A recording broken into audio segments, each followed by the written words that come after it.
வணக்கம். நான் சுதர்ஷன் மகேஷ்.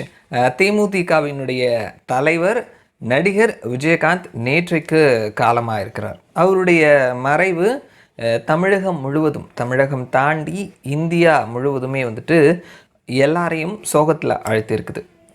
நம்ம ஊரில் இருக்கக்கூடிய மாநில தலைவர்கள், நடிகர்கள், பொதுமக்கள் இவங்க எல்லாத்தையும் தாண்டி தேசிய அளவில் இருக்கக்கூடிய அரசியல் கட்சி தலைவர்கள் எல்லாரும் அவருடைய மறைவுக்கு அவங்களுடைய இரங்கலை சொல்லிட்டு இருக்கிறாங்க. விஜயகாந்த் ஒரு நல்ல நடிகர், ஒரு நல்ல மனிதர் அப்படின்றத தாண்டி அவர் ஒரு நடிகராக இருந்தார். நடிகராக இருக்கும் பொழுதே அவர் நல்ல மனிதராக அறியப்பட்டார். கட்சி ஆரம்பித்து தேர்தலில் நிற்கும் பொழுதும் அவர் ஒரு நல்ல மனுஷன் அப்படின்ற ஒரு பெயர் எல்லாருக்கிட்டையும் இருந்தது. ஸோ நல்ல மனிதர் அப்படின்ற ஒரு பெயர் அவருக்கு எப்பயுமே கூட இருந்தது. ஆரம்பத்தில் நடிகராக நமக்கு அறியப்பட்ட விஜயகாந்த் அரசியலில் களம் காண்றாரு, அரசியல் கட்சி ஆரம்பிக்கிறாரு. ஸோ அவருடைய அரசியல் அப்படின்றது ஏற்கனவே களத்தில் இருக்கக்கூடிய 2 திராவிட கட்சிகள், திராவிட முன்னேற்ற கழகம், அண்ணா திராவிட முன்னேற்ற கழகம், இந்த 2 கட்சிகளுக்கும் மாற்றாக ஒரு புது சக்தியாக களம் காண்றாரு. 2 மாபெரும் தலைவர்கள், இந்த பக்கம் கலைஞர் கருணாநிதி, இந்த பக்கம் புரட்சி தலைவி ஜெயலலிதா. ஸோ இவங்க 2 பேரும் ஆக்டிவ் பாலிடிக்ஸில் இருக்கும் பொழுது களம் காணக்கூடிய ஒரு நடிகர். இவருக்கு முன்னாடியும் பல நடிகர்கள் களம் கண்டிருந்தாலும் அவங்க பெரிய லெவலில் அரசியலில் சோபிக்க முடியலை. அதே மாதிரி தான் விஜயகாந்தும் பெரிய லெவலில் சோபிப்பாரா அப்படின்ற அளவுக்கு ஒரு பெரிய கொஷின் மார்க் யாருக்கிட்டையுமே எழலை. பெரிய லெவலில் வளர்ச்சி அடைந்தால் பார்த்துக்கலாம்னு சொல்லிட்டு, ஆனால் அவர் களம் கண்ட முதல் எலெக்ஷன்லேயே கிட்டத்தட்ட 8.5% வாக்குகளை பெற்றார். ஸோ அது எல்லாருக்கும் கொஞ்சம் ஷாக் ஏற்படுத்தினது. திராவிட முன்னேற்ற கழகம், அண்ணா திராவிட முன்னேற்ற கழகம் 2 பேருக்குமே ஒரு சின்ன ஷாக்கு கொடுத்தது அப்படின்னு தான் சொல்லணும். அவர் ஒருத்தர் மட்டும்தான் ஜெயிச்சிருந்தார். ஸோ இருந்தாலும் வாக்கு சதவீதம் அப்படின்றது 8.5% வாங்கியிருந்தார். ஸோ அது எல்லாருக்குமே இவர் ஒரு மாற்றாக வந்துடுவாரோ அப்படின்ற மாதிரியான ஒரு தாக்கத்தையும் ஒரு சின்ன அழுத்தத்தையும் கூட கொடுத்ததுன்னு சொல்லலாம். அவருடைய கட்சிக்கு கூட தேசிய முற்போக்கு திராவிடர் கழகம், திராவிடம் ஆஸ் வெல் அஸ் தேசியம் 2ஐயும் தூக்கி பிடித்திருந்தார்.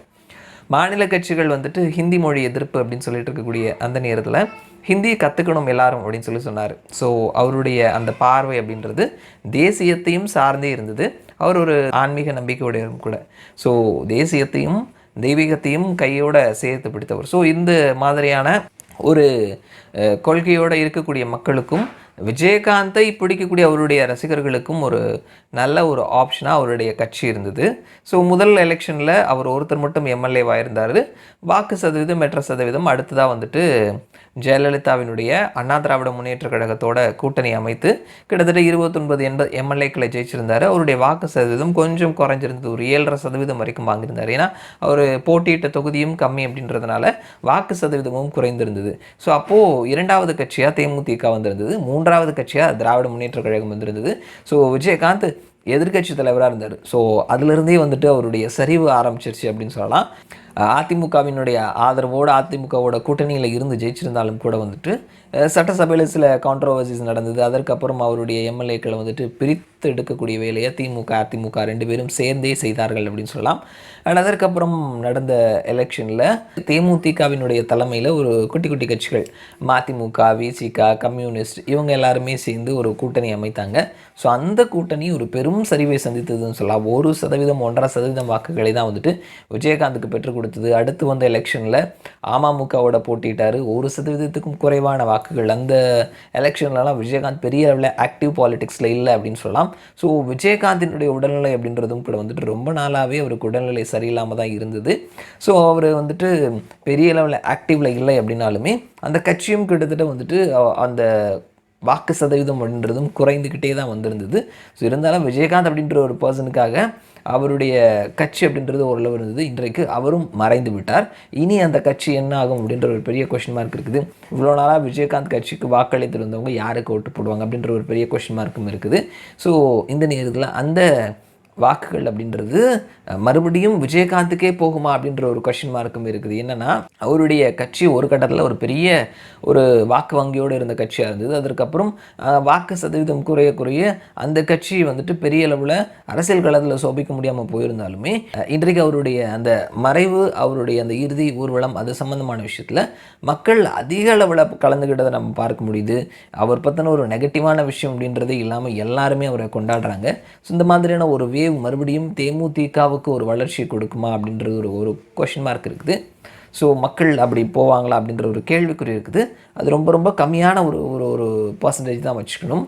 ஏன்னா வந்துட்டு நிறைய நண்பர்கள்லாம் சொல்லியிருந்தாங்க, இன்றைக்கி வந்துட்டு விஜயகாந்தை இவ்வளோ தூரம் கொண்டாடுறவங்க அதில் பாதி பேர் ஓட்டு போட்டிருந்தா கூட வந்துட்டு அவருடைய கட்சி அப்படின்றது கொஞ்சம் வளர்ந்து வேறு லெவலுக்கு போயிருக்கும் அப்படின்ற மாதிரி சொல்லியிருந்தாங்க. இன்னொரு பக்கத்தில் ஊடகங்கள் அவரை வந்துட்டு டேமேஜ் பண்ணிட்டாங்க அப்படின்றது சொன்னாங்க. அதில் மறுக்கிறதுக்கு எதுவும் கிடையாது, அந்த மாதிரி தான் காட்டினாங்க.